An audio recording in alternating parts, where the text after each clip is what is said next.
Bonjour à tous, voici une petite vidéo pour vous parler du symétrique d'une droite par rapport à une autre droite. Pour cela, faisons un exemple. Traçons le symétrique de la droite D1 par rapport à la droite D. Pour cela, je vais placer 2 points sur la droite D1 où j'en ai envie. Donc je vais placer le point A par exemple ici et un peu plus bas le point B.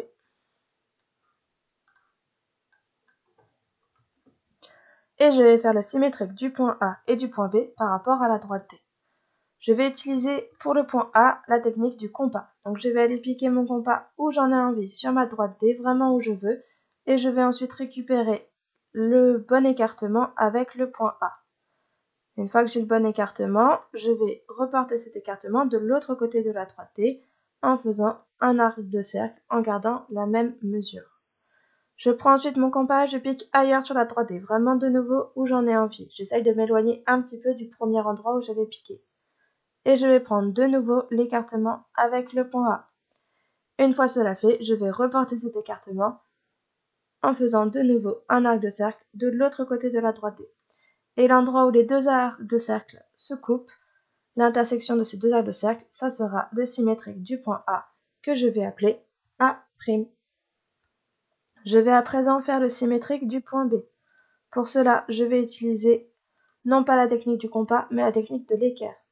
Je peux utiliser l'une ou l'autre technique ou toujours la même pour un point comme pour l'autre, ça ne change rien. C'est simplement pour vous faire travailler un peu les deux techniques que je change. Donc je prends mon équerre et je fais la perpendiculaire de la droite D passant par le point B. Pour cela, je mets mon équerre correctement, je vérifie que ça passe bien par le point B et quand tout est bien installé, je n'ai plus qu'à tracer ma perpendiculaire. Je pense à la prolonger de l'autre côté de ma droite D.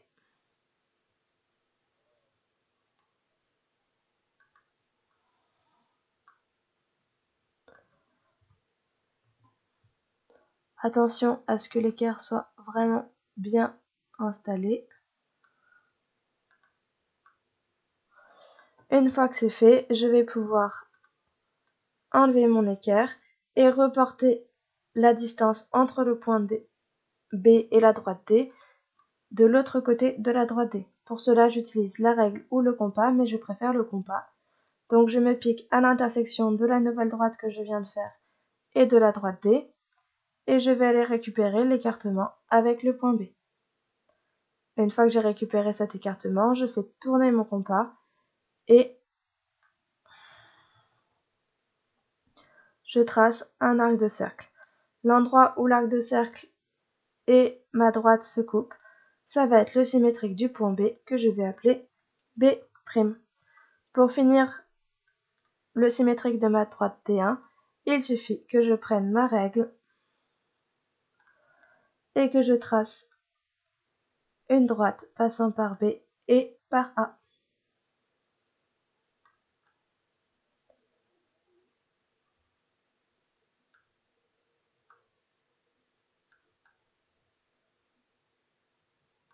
Une fois ma règle bien placée, je n'ai plus qu'à tracer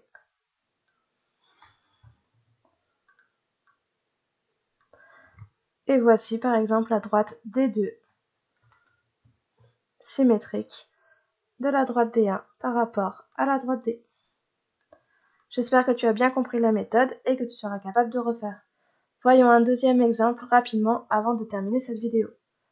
Essayons de nouveau de faire le symétrique de la droite D1 par rapport à la droite D. De nouveau, il me faudra placer 2 points sur la droite D1. Mais cette fois-ci, je ne les prends pas n'importe où. Quelle est la différence avec tout à l'heure? Tout simplement, la droite D1 est séquente avec la droite D.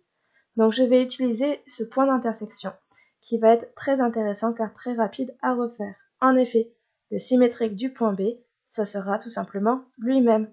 Donc, pas besoin d'utiliser l'une ou l'autre technique, le point B' est au même endroit que le point B.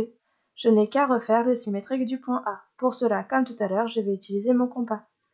Je vais aller prendre de nouveau l'écart entre le point A et la droite D. Une fois que j'ai pris le bon écartement, je vais faire un arc de cercle de l'autre côté de la droite et je vais piquer ailleurs sur la droite D.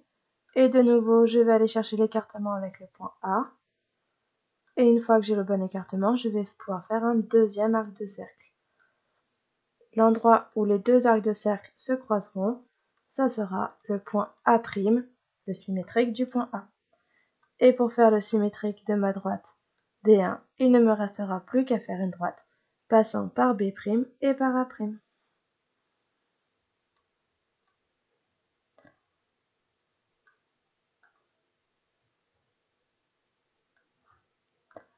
Donc la méthode est totalement identique. La seule différence, c'est que je ne prends pas n'importe quel point lorsque les droites sont séquentes, mais je vais bien entendu prendre le point d'intersection, comme vous venez de le voir. Et voici D2, la symétrique de la droite D1 par rapport à la droite D. J'espère que tu as tout compris, n'hésite pas à revoir la vidéo si besoin, et à bientôt en classe.